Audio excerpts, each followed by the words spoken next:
Khi nhắc đến sức hút giữa hai người, nhiều người thường chỉ nghĩ đến những điều được truyền tai nhau trên mạng xã hội hoặc trong các câu chuyện đời thường.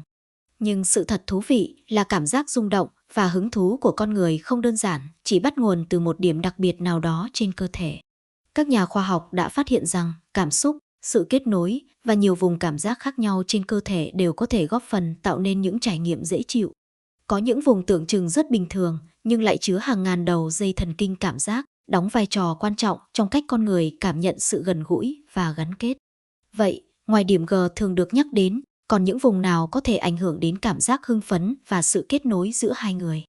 Liệu những điều mà nhiều người tin tưởng từ trước đến nay có thực sự đúng với khoa học? Trong video hôm nay, chúng ta sẽ cùng khám phá những sự thật thú vị về cơ thể con người, những vùng cảm giác ít được nhắc tới nhưng lại có vai trò đặc biệt. Đồng thời hiểu rõ hơn vì sao cảm xúc và sự thấu hiểu đôi khi còn quan trọng hơn bất kỳ yếu tố sinh lý nào. Hãy xem đến cuối video vì có thể những thông tin sắp được chia sẻ sẽ khiến bạn thay đổi hoàn toàn cách nhìn về chủ đề này. Vùng đầu tiên thường được nhắc đến là vùng cổ và gáy. Đây là một trong những khu vực chứa nhiều đầu dây thần kinh cảm giác, đồng thời cũng là nơi rất nhạy cảm với những tác động từ môi trường bên ngoài. Theo góc nhìn khoa học, vùng cổ và gáy không chỉ đơn thuần là nơi nâng đỡ phần đầu mà còn đóng vai trò quan trọng trong việc tiếp nhận các tín hiệu xúc giác. Chính vì vậy, nhiều người thường cảm thấy dễ chịu khi được massage nhẹ nhàng vùng cổ vai gáy sau một ngày dài làm việc căng thẳng. Cảm giác đó không chỉ xuất phát từ cơ thể mà còn liên quan đến phản ứng của não bộ khi nhận được tín hiệu thư giãn. Điều thú vị là vùng cổ và gáy còn gắn liền với cảm giác an toàn và được quan tâm. Khi một người đang chịu nhiều áp lực từ công việc, cuộc sống hoặc các mối quan hệ, cơ cổ và vai thường là nơi tích tụ căng thẳng nhiều nhất. Những cơn đau mỏi vai gáy, cảm giác cứng cổ hay nặng đầu mà nhiều người gặp phải chính là biểu hiện của việc cơ thể đang chịu áp lực kéo dài.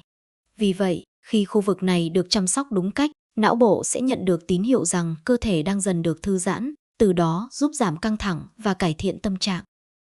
Không ít nghiên cứu cho thấy cảm giác dễ chịu của con người không chỉ phụ thuộc vào vị trí được tác động, mà còn phụ thuộc vào trạng thái cảm xúc tại thời điểm đó. Nếu một người đang lo lắng, căng thẳng hoặc mất tập trung, những tác động bên ngoài có thể không mang lại nhiều hiệu quả. Ngược lại, khi tâm trí thoải mái, cơ thể thư giãn và cảm xúc tích cực, những cử chỉ rất đơn giản cũng có thể tạo ra cảm giác dễ chịu rõ rệt. Điều này cho thấy bộ não mới là trung tâm điều khiển mọi cảm nhận của con người. Trong đời sống hàng ngày, chúng ta thường bỏ qua những tín hiệu mà cơ thể gửi đến. Nhiều người chỉ chú ý đến sức khỏe khi xuất hiện bệnh tật mà quên rằng những cảm giác căng cứng ở cổ, đau mỏi ở gáy hay cảm giác mệt mỏi kéo dài đều là những lời nhắc nhở rằng cơ thể đang cần được nghỉ ngơi. Đó cũng là lý do các chuyên gia sức khỏe luôn khuyến khích việc vận động hợp lý, duy trì tư thế ngồi đúng, ngủ đủ giấc và dành thời gian thư giãn cho cơ thể.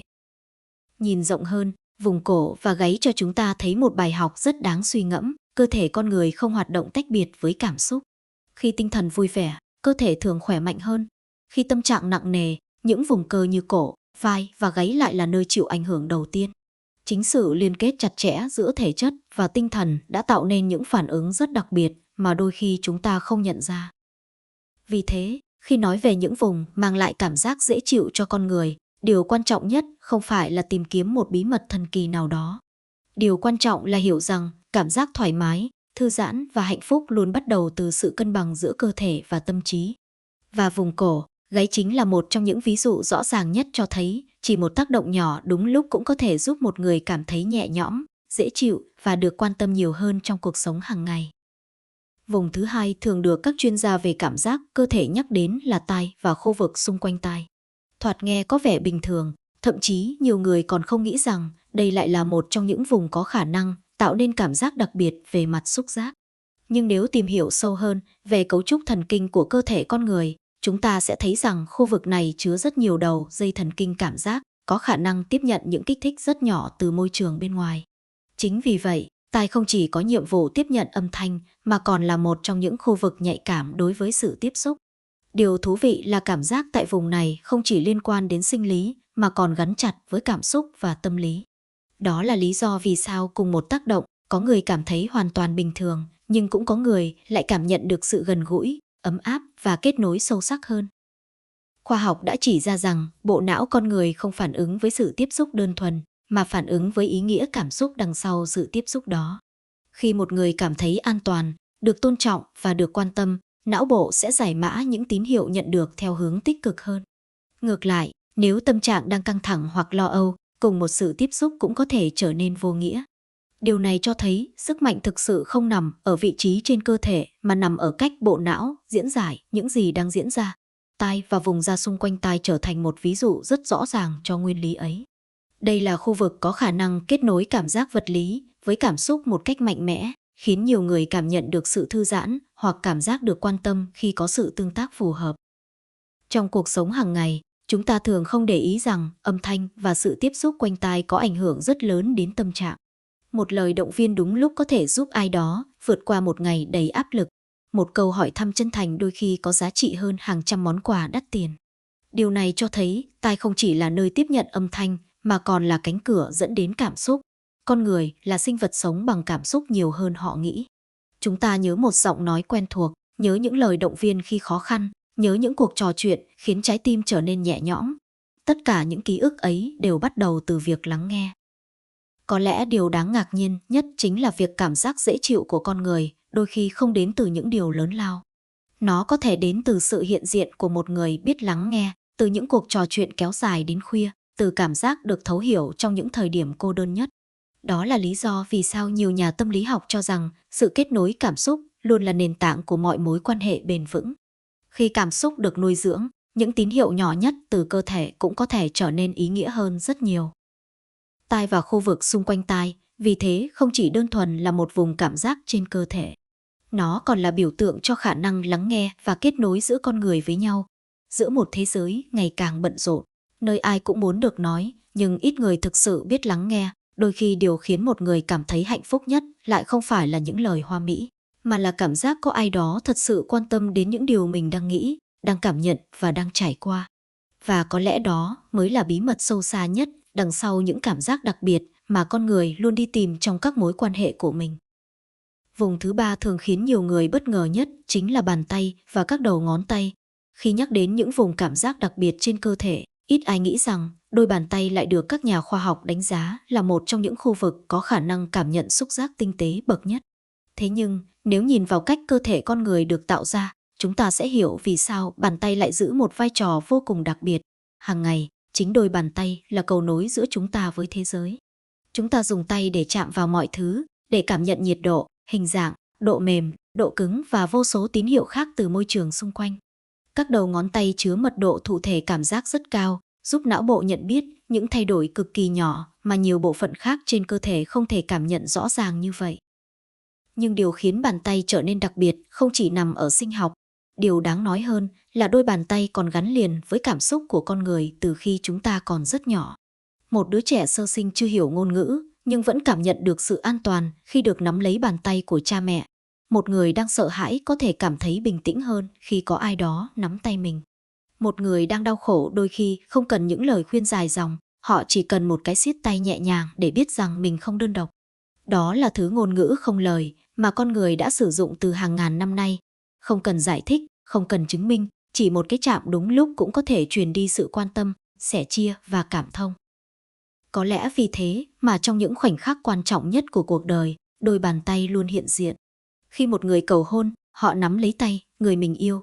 Khi cha mẹ tiễn con vào đời, bàn tay cũng là thứ ở lại sau cùng. Khi một người thân nằm trên giường bệnh, điều nhiều người muốn làm nhất vẫn là nắm lấy tay họ. Đôi bàn tay dường như mang trong mình một sức mạnh kỳ lạ, sức mạnh kết nối những cảm xúc mà đôi khi lời nói không thể diễn tả được.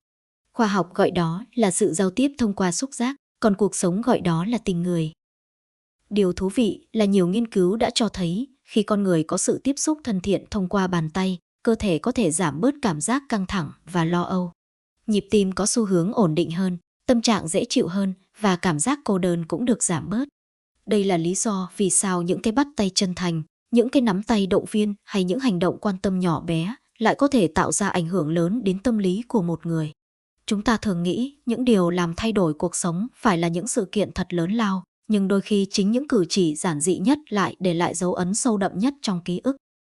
Càng trưởng thành, con người càng nhận ra rằng điều mình tìm kiếm không phải là những cảm xúc nhất thời mà là cảm giác được kết nối. Ai rồi cũng sẽ có những ngày mệt mỏi, những lúc thất vọng, những thời điểm cảm thấy bản thân nhỏ bé giữa bộn bề cuộc sống.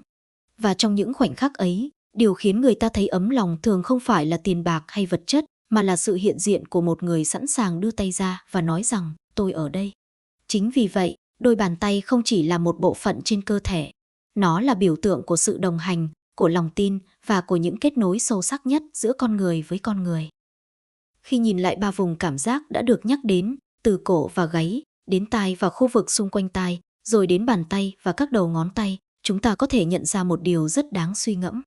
Điều tạo nên những cảm nhận đặc biệt của con người không đơn thuần nằm ở cơ thể, mà nằm ở cảm xúc được gửi gắm trong từng hành động. Bởi cuối cùng, thứ khiến một người cảm thấy hạnh phúc không phải là những bí mật thần kỳ nào đó, mà là cảm giác được yêu thương, được quan tâm và được kết nối một cách chân thành. Và đôi bàn tay, với tất cả sự giản dị của nó, lại là minh chứng rõ ràng nhất cho điều đó.